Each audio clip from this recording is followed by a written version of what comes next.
Bei Fantastische Reiche baut jeder Spieler, jede Spielerin das eigene Reich auf. Wir haben ganz viele Karten, die unterschiedliche Personen, Gegenstände, Waffen zum Beispiel oder Armeen darstellen.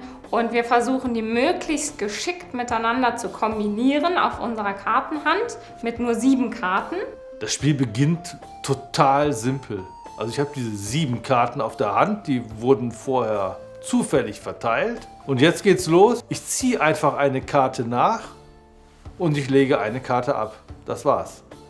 Wenn ich die Karte ablege, lege ich sie in die Mitte des Tisches, sodass meine Mitspielerinnen und Mitspieler sich auch davon bedienen können. Und diese 7 Karten sollen eben möglichst gut zueinander passen. Zum Beispiel, wenn wir einen Zauberstab haben, dann brauchen wir natürlich auch einen Zauberer, weil sonst wirkt der Zauberstab ja gar nicht. Oder die Prinzessin, die möchte unglaublich gerne auf ihrem Einhorn reiten. Und das passt natürlich gut zusammen, wenn wir dann sowohl die Prinzessin als auch das Einhorn auf der Hand haben. Das ist durchaus ein relativ anspruchsvolles Spiel. Macht aber trotzdem Spaß, weil irgendwie so eine komische Logik da entsteht, dass Sachen auf einmal miteinander harmonieren. Vom Punktwert her. Man hat sein Reich nach einer Viertelstunde, nach 20 Minuten vielleicht schon fertig. Und dann will man es nochmal machen, weil beim nächsten Mal klappt es dann vielleicht ein bisschen besser. Fantastische Reiche löst sehr viele Emotionen aus beim Spielen.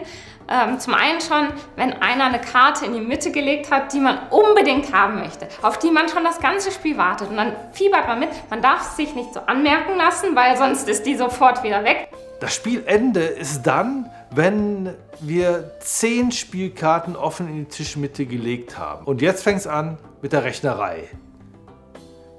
Dazu kann ich jetzt entweder Papier und Bleistift nehmen, ein Block liegt in der Schachtel dabei. Was ich noch lieber nehme, ist die App, die es zu diesem Spiel gibt. Da sind auch alle Spielkarten drin, die funktioniert ganz toll. Dann ziehe ich die Karten in die Hand rein, in meine virtuelle Hand und habe dann ziemlich schnell das Ergebnis der Runde auf dem Display. Wenn jetzt ein Spieler zum ersten Mal mitspielt und man selber schon viel Erfahrung mit dem Spiel hat, heißt es noch lange nicht, dass man einen Vorteil hat. Weil immer auch ein bisschen das Glück mitspielen muss, dass man eben die Karten, die man angefangen hat zu sammeln, dass man da auch passende Karten wieder dazu bekommt. Man hört so ein bisschen Fluchen dann und wann, dass es wieder mal nicht klappt.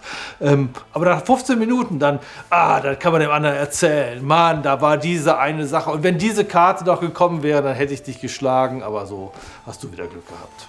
Fantastische Reiche ist in diesem Jahr eins der besten 3 Spiele im Kennerspielbereich, weil es einen sehr einfachen Einstieg hat, aber eine enorm hohe spielerische Tiefe, einen enorm hohen Wiederspielreiz und einfach wahnsinnig viel Spaß und Spannung mit sich bringt und eben nach vielen, vielen Partien dieser Spaß und diese Spannung noch genauso hoch ist wie bei der allerersten Partie.